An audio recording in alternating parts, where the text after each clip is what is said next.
रामाशंकर राजभर।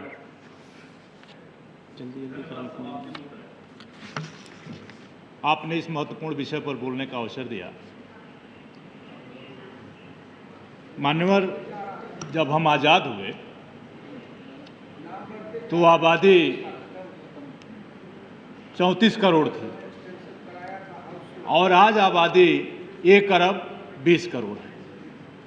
13 वर्ष आयु वर्ग से लेकर और 25 वर्ष आयु वर्ग के बच्चों की तादाद इस देश में 54 करोड़ है। और मैं समझता हूं कि इस देश का जो 20 वर्ष आयु वर्ग से और 35 वर्ष आयु वर्ग का नौजवान है वो शिक्षा चाहता है, लेकिन मैं कैसे कहूं, हम अपने देश के नौजवानों को उच्च शिक्षा के संसाधन नहीं दे पाए।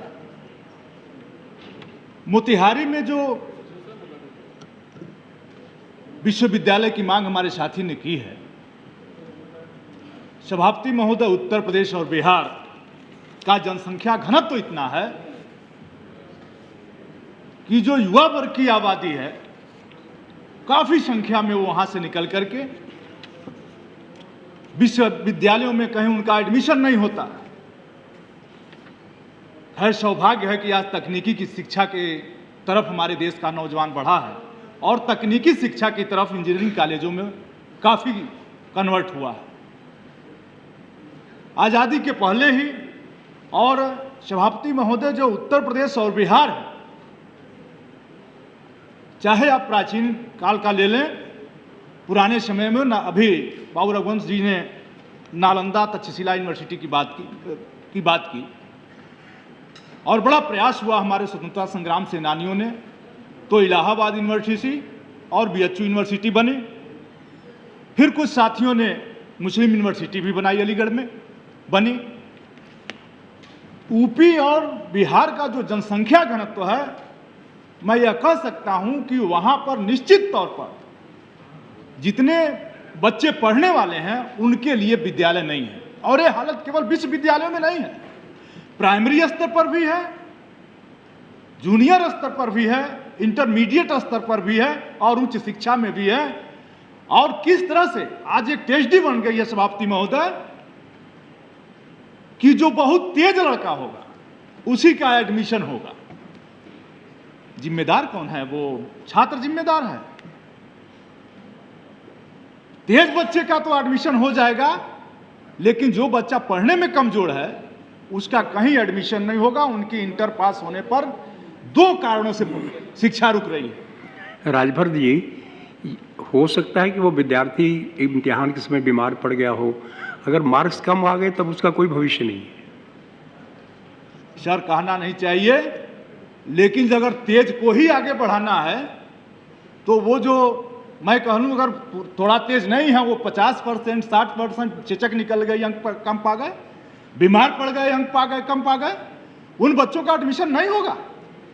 माता पिता और बच्चे का अब इंटरव्यू हो रहा है, तब शिशु में एडमिशन हो रहा है। सर, ये हमने शिक्षा के स्तर को पहुंचाया है जूनियर और इंटरमीडिएट कॉलेजों में।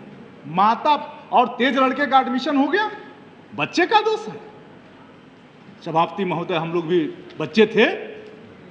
जो बच्चा कमजोर होता था 4 बजे, तब ये बिजली नहीं थी, 4 बजे भोर में शाम को पढ़ाने वाले गुरजन कहते थे कि आज शाम को तुम अपने घर से, भोजपुरी में दिया कहा जाता है, और तेल लेके आना, रात को मैं तुम्हें पढ़ाऊंगा।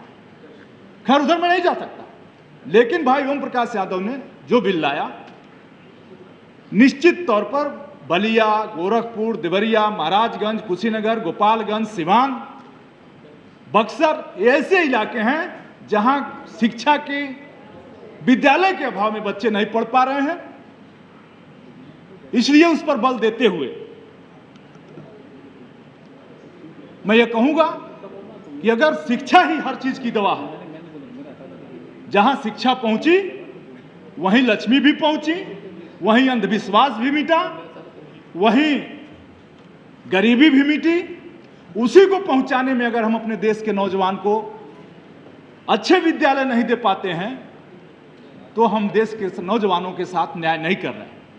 इसलिए जो भी कार्य योजना बने उन योजनाओं में निश्चित तौर पर हम अपने देश के नौजवान को ये गारंटी दें कि चाहे जिस तरह का भी विद्यालय में वो दाखिला चाहता है उसका एडमिशन जरूर होगा। मैं इस जो बिल आया है मोतिहारी में, मेरे बगल का ही बिहार लगा हुआ मेरा बॉर्डर का इलाका है, बहुत पिछड़ा इलाका है सर, और यहाँ पर एक से एक हैसियत पैदा हुई है। लेकिन अगर उनको हम अब भी केंद्रीय विद्यालय जैसा कि चर्चा हुई कि नहीं वहाँ स्वीकृत हुआ, तो इसके लिए भी मैं साधुवाद देता हूँ कि ऐसे पिछड़े इलाके केवल मोतिहारी ही नहीं पूरे देश में, और इसको तो सरकार को सोचना चाहिए कि आज हर कमिश्नरी की आबादी जनसंख्या घनत्व के इलाके की इतनी हो गई है कि वहाँ एक विश्वविद्यालय के बच्चे आपको मिल जाएंगे पढ़ने के लिए। आपने समय दिया, इसके लिए बहुत बहुत धन्यवाद। श्री प्रसन्न कुमार पाटसानी।